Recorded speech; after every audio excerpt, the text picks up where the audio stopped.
bravo. Un bloc-notes culturel consacré en partie au Festival de Cannes qui ouvre ses marches ce soir.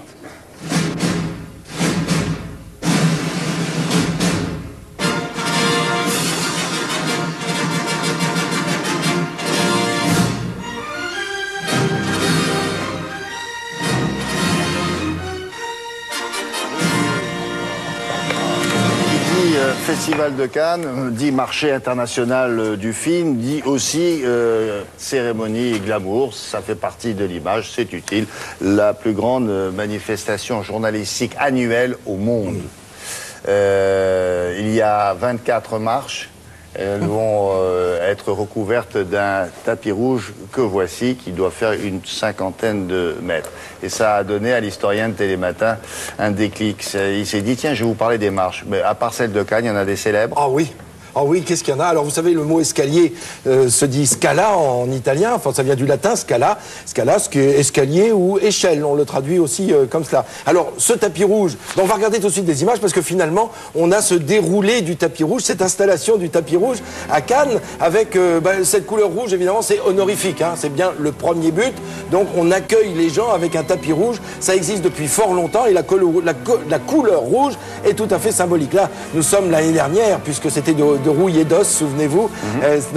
C'était le Cannes 2012. Ce sont les images, les prochaines seront ce soir. Alors, parmi ces escaliers célèbres, il y a ces escaliers-là. Regardez, ces marches qui sont à Rome, qui descendent du Colisée. Eh bien, c'est là où on appelait ça les marches du gémissement. Vous êtes voué aux gémonies, c'est-à-dire qu'on installe le corps pour que tout le monde voit le condamné mourant sur ces marches avant qu'on le jette dans le Tibre. Mais c'est pas les marches qui le faisaient mourir. Ah, non, il était déjà pas bien. Absolument, il était déjà condamné et exécuté. Alors là, c'est le fameux escalier en fer à cheval du château de Fontainebleau. Premiers adieux de Napoléon en 1814 lorsqu'il abdique pour la première fois devant cette cour avec ses grognards. Il leur dit, vous m'avez suivi, et cet escalier est mythique, il faut aller le voir. Autre escalier, celui-là, alors là, qui monte vers le ciel, qui unit la terre et le ciel, les hommes avec peut-être les dieux, c'est Gustave Eiffel que l'on a vu en haut à gauche, qui était le premier en tête.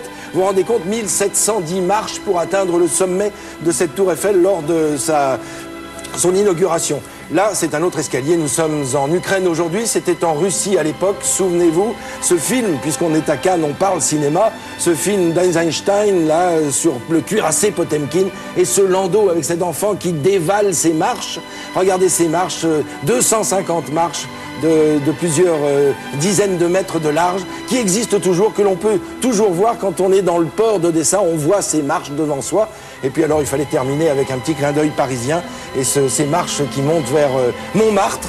222 marches dans la rue du Fayette, et puis il faut encore en franchir 300 autres pour atteindre le sommet, le Sacré-Cœur. Voilà quelques marches qui vont nous faire penser à celles qui vont être gravies dès ce soir pour l'inauguration. C'est pour ça qu'il y a l'expression les marches de la gloire. Ah oui, absolument. Les marches de la gloire, c'est vraiment... D'abord, ça date du XVe siècle où on commence à ouvrir les demeures, et les demeures s'ouvrant, eh bien, on installe des escaliers gigantesques pour accueillir, évidemment, et nous faire monter jusqu'à la salle principale, et là où le seigneur du lieu vous accueille. Donc, et la Scala de Milan? Alors non, ça vient de Madame Della Scala. C'est elle qui a donné son nom. Non, là pour le coup. Elle s'appelait Madame Escalier, mais oui, ça elle s'appelait Madame Escalier. Et elle était sans doute gardienne. Très bien. Sans doute. Bien sûr. Et la gardienne est dans l'escalier. Et voué aux gémonies, il faut se rappeler, ça c'est incroyable. Oui. Quand on balançait les corps, vous vouez aux gémonies, vous imaginez, vous déroulez tout l'escalier jusqu'en bas et vous arrivez en très mauvais état. Et après on vous jette dans le Tibre en plus pour terminer. Bien sûr. Voilà. Hein, qui n'était pas toujours bien drainé à l'époque. Merci beaucoup. Voici une revue de presse de Patrice Rampier.